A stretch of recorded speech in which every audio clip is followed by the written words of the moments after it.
Hi everyone, welcome on my YouTube channel. So ये वाला party makeup मैंने कैसे किया है, चलिए मैं आपको बताती हूँ कि किस तरह से मैंने ये मेकअप किया। सबसे पहले आप इनका बिफोर लुक देख लीजिए।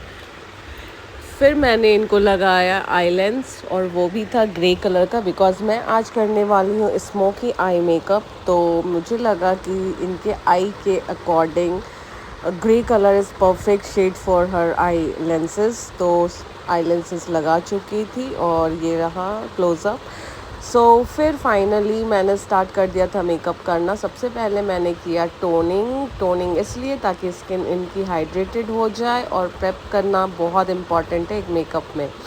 तो मैं यहाँ पे लगाने जा रही हूँ के ब्यूटी का ये कंसीलर, जो कि हमारे आई मेकअप को और भी अच्छे से इन्हांस करता है। जब भी हम कोई भी शेडो लगाते हैं तो अच्छे से वो पॉपअप होकर के दिखता है। और फिर मैं कर लेती हूँ यहाँ पे पाउडर से लॉक। पाउडर ध्यान रखिए बहुत ज़्यादा क्वांटिटी में नहीं आपको यूज़ करना है, बहुत ही लाइट क्वांटिटी में करना है। और फिर मैं यहाँ पे यूज़ करने जा रही हूँ एक ब्राउन कलर का पेंसिल लाइनर, और फिर उसको अच्छे से मैंने जो एजेस है उसके ऊपर मैंने अच्छे से लगा दिया है। और फिर उसको कर लूँगी मैं ब्राउन कलर के ही सेम कलर से ही मैं उसको अच्छे से मर्ज करूँगी। और मर्ज करने के बाद मैं एक और ब्राउन कलर फैमिली से ही एक ब्राउन कलर का कलर उठाऊंगी और फिर उसको भी मर्ज करते जाऊंगी। क्योंकि जब भी आप आई स्मोकी आइज़ करते हैं, जिस कलर से भी आप करते हैं उसी के सारे कलर्स के फैमिली को आपको लेना होता है। आप लाइट टू डार्क जा सकते हो, डार्क टू लाइट जा सकते हो। तो मैं यहाँ पे थोड़ा सा हल्का सा लाइट शेड यूज़ कर रही थी, लेकिन मैं यूज़ करूँगी सारे ब्राउन कलर के फैमिली को ही। और जब भी आप आई स्मोकी आई करते हैं तो इसको आपको ध्यान रखना, चाहे वो ब्लू कलर हो, रेड कलर हो, कोई भी कलर है उसमें आपको जो है वो डार्क कलर ही यूज़ करना है। और उसके बाद आपको एक लाइट कलर से मर्जिंग भी करते रहनी है, ताकि दोनों की मर्जिंग अच्छे से हो। ये ना लगे कि हाँ सेम कलर आप रखते जा रहे हो। तो मर्जिंग इज़ वेरी रिक्वायर्ड, क्योंकि जब भी आप कोई भी आई मेकअप करते हो और उसमें मर्जिंग नहीं होती है तो वो लगता है कि आपने बस कलर उठाया और रख दिया। तो मोस्ट इम्पॉर्टेंट थिंग कि आपको जो भी कलर आप यूज़ कर रहे हो उसकी मर्जिंग आपको करते जानी है। मैं यहाँ पे कर ली बहुत ही अच्छे तरीके से दोनों को मर्ज, लाइट कलर और ब्राउन कलर को, ठीक है।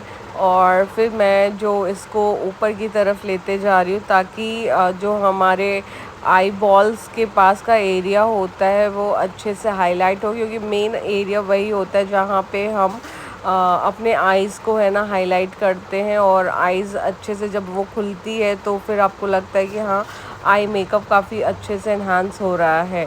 तो फिर मैं लाइट कलर से भी उसको मार्जिंग करते जा रही थी। और जब भी आप डार्क कलर उसके ऊपर पुट करते हो तो वो और भी ज़्यादा अच्छे तरीके से दिखता है। मैं यहाँ पे करने जा रही थी थोड़ा सा स्मोकी विद ग्लिटर बहुत ज़्यादा। तो यहाँ पे मैंने फिर से ब्राउन को लिया और अच्छे से एंड में मैंने उसको मर्ज कर लिया, ताकि जो ब्राउन शेड है ना वो अच्छे से हाईलाइट हो, ठीक है। और मैं जो भी कलर यूज़ कर रही थी वो ब्राउन कलर के फैमिली का ही यूज़ कर रही थी। वो डार्क ब्राउन और लाइट ब्राउन को दोनों को मिक्स करके मैं कर रही थी। और फिर आप देख सकते हो कितने अच्छे तरीके से मेरे जो क्लाइंट का आई है वो एनहांस होकर के दिख रहा था। अगर मैं ग्लिटर नहीं भी लगाती और नॉर्मल लाइनर भी लगाती तो भी बहुत अच्छे तरीके से ये हाईलाइट होता। बट यहाँ पे माइंड में ये फिक्स था कि मुझे ग्लिटरी आई देना है, तो फिर मैं ग्लिटर ही दे रही थी। यहाँ पे मैंने ग्लू लगाया ब्रश से, और फिर मैं यहाँ पे लगा देती हूँ ग्लिटर। जो भी आप चाहें वो कलर ले सकते हो अकॉर्डिंग टू योर जो भी आपने आई मेकअप किया है, जो शेड है आपका उसके अकॉर्डिंग। तो मैं यहाँ पे गोल्डन और थोड़ा सा ब्लैक कलर यूज़ करी थी। और ज़्यादा ग्लिटरी अगर आपको देना है तो हमेशा आपको ध्यान रखना है कि आप बिफ़ोर पूरा फुल फेस मेकअप करने के बाद, कितने लोगों को आदत होती है कि वो आई मेकअप करें, तो बट आप जब ग्लिटरी करते हो ना तो उसके जो पार्टिकल्स है वो आपके मेकअप्स के ऊपर भी हाईलाइट होते हैं, तो बेटर भी पहले आप आई मेकअप कर लीजिए और फिर आप करें। और यहाँ पे मैंने ग्लिटर लगाने के बाद डायरेक्ट मैंने लैशेज़ भी लगा दिए। और लैशेज़ जब भी आप लगाते हो आपको ये ध्यान रखना है कि जो क्लाइंट का जो आई है उसको पूरा मेज़रमेंट करके आप लगाएं, ताकि बाद में जो क्लाइंट को कभी इरिटेशन होती है, कभी आँख में लगती है, तो पहले मेज़रमेंट कर लें और हल्का सा कट करके फिर उसके बाद ही पेस्ट करें। और जो ग्लिटर ग्लू है आप मेकअप स्टूडियो का ले लें, क्योंकि बहुत ज़्यादा अच्छे रिव्यू है मेकअप स्टूडियो के। क्योंकि मैंने पैक का भी लिया था और वो इतना ज़्यादा अच्छा नहीं है, but makeup studio is much better.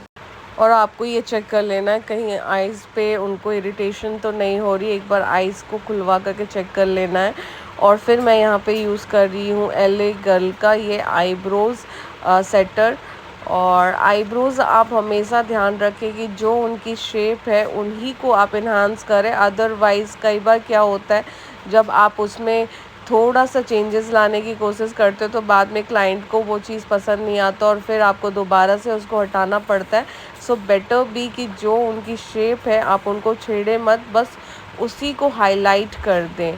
और हमेशा आपको ध्यान रखना जब भी आप आईब्रोज़ हाईलाइट कर रहे हो तो बेटर भी कि आप एक लाइट कलर ब्राउन कलर के आई शेडो को यूज़ करें।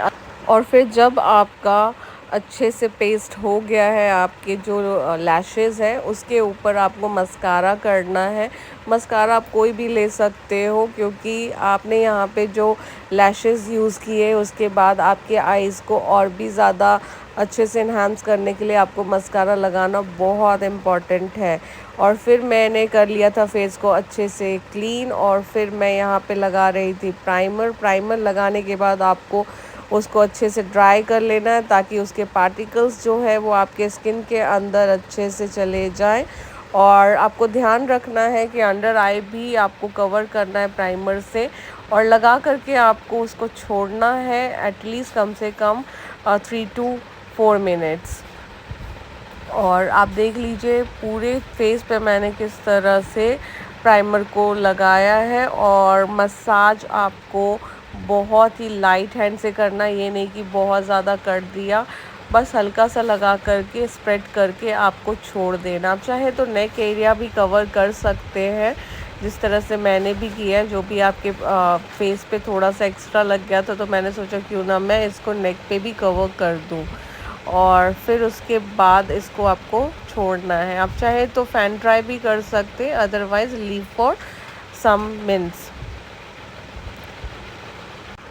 जब आप फ़ैन ड्राई करते हैं ना तो आपको ऐसा लगेगा जो भी आप प्राइमर लगाए हो उसकी अच्छे से लेयरिंग जो है वो आपके स्किन के अंदर पेनिट्रेट हो चुकी है।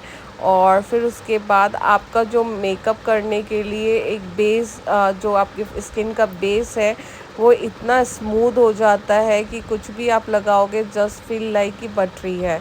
और फिर मैंने यहाँ पे कर दिया करेक्शन, जो भी इनका डार्क पैचेस और जो भी फ्रेकल्स जो भी दिख रहे थे मैंने उसको उसके ऊपर अच्छे से मैंने कंसील कर दिया। और फिर मैंने इसको एक अच्छे से ब्लेंडर से उसको डैप डैप करा। और फिर इनके कलर का मैंने जो फाउंडेशन कलर था वो यूज़ करा। और फाउंडेशन आपको जब भी आप अप्लाई करते हो आपको इतना ही क्वांटिटी एक फेस के लिए at least 3 to 4 pumps is very enough. तो बहुत ज़्यादा आप क्वांटिटी में जब यूज़ करोगे तो वो आपको ऐसा लगेगा कि बहुत थिक लेयर जो है वो लग रही है।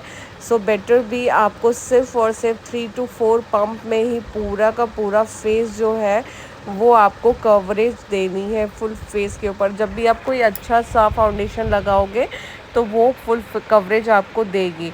और फिर मैंने यहाँ पे इनको ब्लशर किया, जो कि आप लिक्विड ब्लशर ले सकते हो। और फिर उसके बाद मैंने आई को कंसील कर दिया। जो जो एरिया दिख रहा था मुझे कि जो हाईलाइट करना है उस एरिया को मैंने बहुत ही अच्छे तरीके से कंसील किया।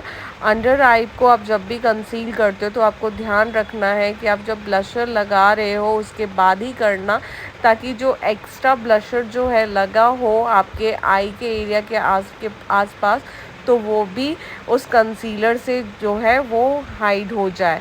और फिर कर देना है आपको पाउडर लॉक। और पाउडर लॉक करने के बाद आप एक पाउडर यूज़ करोगे वो 100% वाटरप्रूफ होना चाहिए। तो मैं यहाँ पे यूज़ कर रही थी लॉरा मर्सी।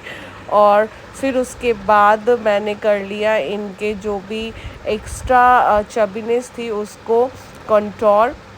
और कंटूर के लिए मैंने बहुत ही लाइट शेड यूज़ किया है, जो कि फॉरएवर 52 का पैलेट है कंटूर पैलेट, मैं वो यूज़ करती हूँ। और फिर कंटूर करने के बाद मैं यहाँ पे एक ब्लश को थोड़ा सा और हाईलाइट करूँगी, तो मैं यहाँ पे यूज़ कर रही हूँ जो ब्लशर है वो चारमसी मिलानो।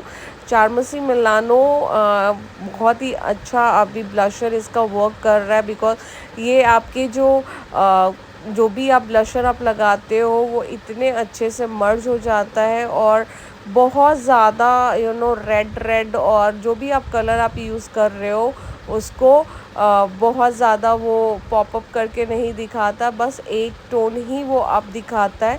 तो आप ये देखिए कि किस तरह से मैंने ब्लशर किया, और ब्लशर के बाद कितने अच्छे तरीके से वो इन्हांस होकर के दिखा रही थी। और मैं यहाँ पे कर रही थी लोअर आई मेकअप, बिकॉज़ वो बहुत ज़्यादा इम्पॉर्टेंट है कि जब भी आप स्मोकी आई मेकअप दे रहे हो तो ज़रूरी नहीं है कि आप डायरेक्ट काजल अप्लाई करो। आप चाहें तो जिस शेड का आपने शेडोज़ यूज़ किए उस शेड से आप अपने लोअर आई को भी इन्हांस करो। और फिर मैं यहाँ पे कर दिया मैंने लिप को अच्छे से हाईलाइट, और लिप लाइनर से मैं अच्छे से शेप उनको दे करके। और यहाँ पे मैं लगाने जा रही हूँ लिपस्टिक। और लिपस्टिक में यहाँ यूज़ करूँगी रिकोट का, और इसकी लेयरिंग जो है वो बहुत ज़्यादा रिक्वायर्ड होती है, जबकि और अदर कंपनी के लिपस्टिक की नहीं होती। और फिर मैं यहाँ यूज़ करूँगी पेरेने का ये फिक्सर, मेकअप फिक्सर, और सच में बहुत ज़्यादा अच्छा है ये फिक्सर, जो आपके मेकअप को 100% वाटरप्रूफ करती है।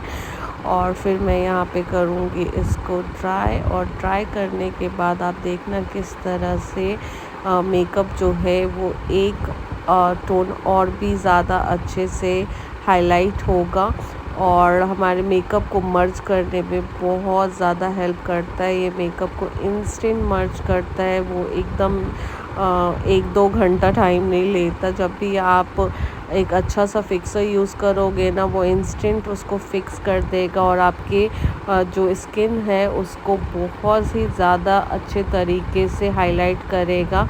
सो गाइज़, बेसिकली मेरा पर्पस यही है कि आप जब भी कोई अच्छा सा ब्रांड यूज़ करते हो मेकअप के लिए, तो वो आपके मेकअप को और भी ज़्यादा अच्छे तरीके से हाईलाइट कर देता है। और एंड में मैं यहाँ पे एक बार फिर से लिप शेप को थोड़ा सा ठीक करके उसको और इन्हांस कर रही थी।